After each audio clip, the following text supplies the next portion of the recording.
So we're finally seeing Amai Mask's true form in this chapter, and this is what it looks like. This is the true form of Amai Mask.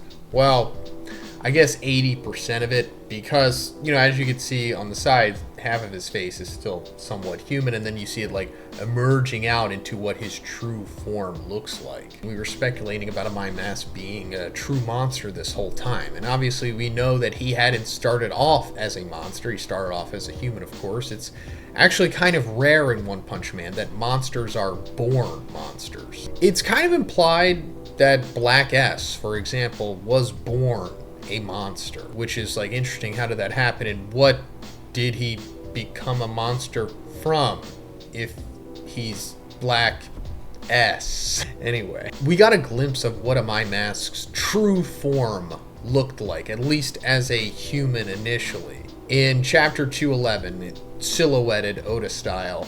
Actually better than Oda, because we were actually able to make out like what he looked like. Sorry, I'm not trying to hate on Oda, it's just more of a frustration. And when I say true form, I mean not like his monster form. I mean like what he actually looked like as a human, because what we see of Amai Mask is just a facade, which it goes into the double layering of his name. Not only is it his hero name that was given to him by the people that had watched him, but it's more so means like he is literally wearing a handsome mask, like Amai Mask, handsome mask, because he is ugly. And when I say ugly, I'm not trying to be like mean about it. And I know the way things have changed in the last 10 years. We can't really say people are ugly or fat anymore. But at least just in the context of this manga page, can we just say that Amai Mask, he was ugly, okay? And also, I don't think Japanese people really care about that stuff, so they for sure will say someone is ugly or fat, such as what they're doing in One Punch Man and other mangas. I mean, there's a character called Führer Ugly. That in itself is very problematic by Western standards. I mean, Führer Ugly? Come on. But we'll come back to Führer Ugly because, you know, he relates to this stuff. But once Amai Mask had monsterized, he had gained that ability of shape-shifting, as well as like regeneration and super strength. So what we have seen of Amai Mask has always been what he wants us to see, which I guess also could be like a deeper meta-narrative.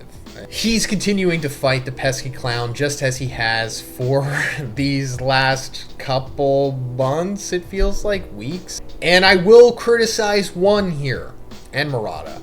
Less Murata, it's more so one that is paneling and writing the story here. It's kind of just Murata who is adapting it and making it beautiful.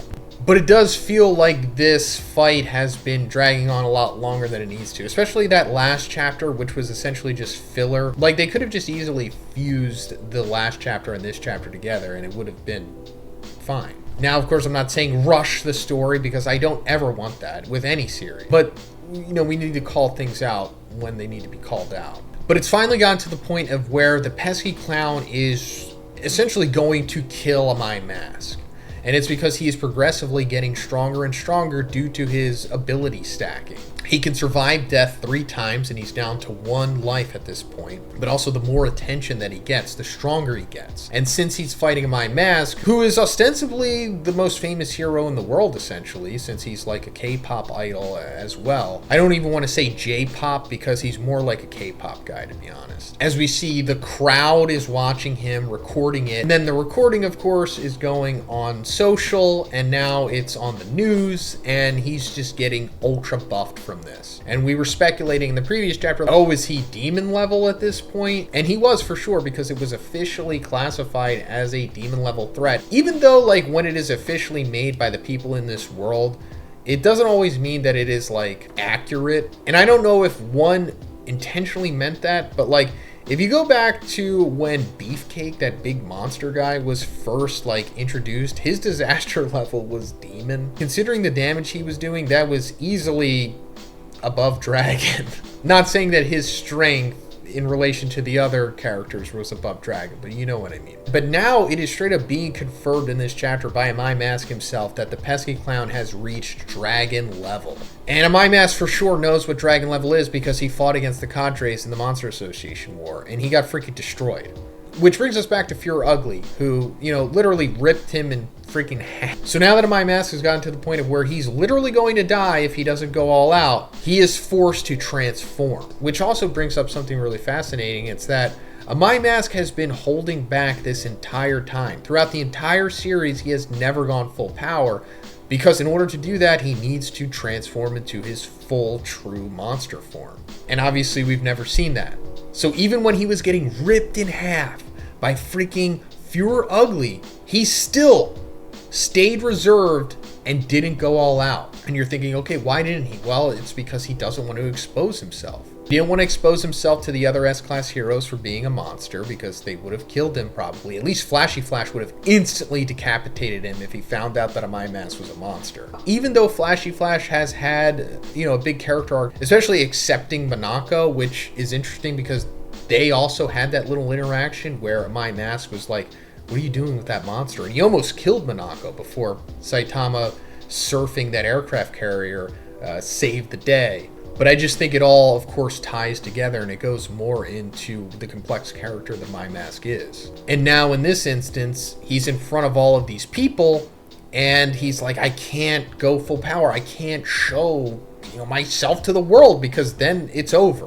At least for him, it's over. Everything that he has built, everything that he is trying to build, will all be for naught if he exposes himself. And it gets to the point of where this Ferris wheel is about to fall over and kill hundreds, if not thousands of people, maybe. And in this moment of struggling, he remembers Saitama looking at him. And I think he's remembering the moment when they're sitting in the Ferris wheel, which was like moments before this. And I'm cutting into the conversation, but Saitama says, would the ideal hero care about others' opinions?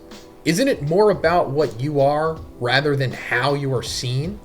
We're all human after all. And at first, Amai Mask kind of just no-sold that. He was more upset about Saitama not listening to what he was saying to Saitama about, his pitch about being the ideal hero and all that stuff.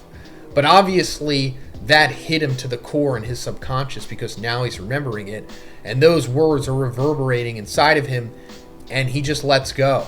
He decides to transform, save the people that are falling from this Ferris wheel. And it goes back to what we were talking about in the beginning. This is his true form, or at least 80% of it. In the next chapter, we will see what he truly looks like, and as you can tell, it's going to be pretty grotesque. Also, this shows how freaking strong Amai Mask truly is. He is doing a lat pull down of a freaking Ferris wheel. And I think it goes without saying that if Amai Mask was that strong holding back in his human form, then you can assume that him in his true monster form is for sure dragon level. I mean, he has to be dragon level. Literally, he has to be at least dragon level in order to defeat the Pesky Clown here. So, in case you guys were wondering how strong truly is Amai Mask, he's minimum dragon level in strength, for sure. I guess we'll have to see whether he is like low, mid, or high by the end of this fight. But let me know what you think about this chapter in the comments, guys.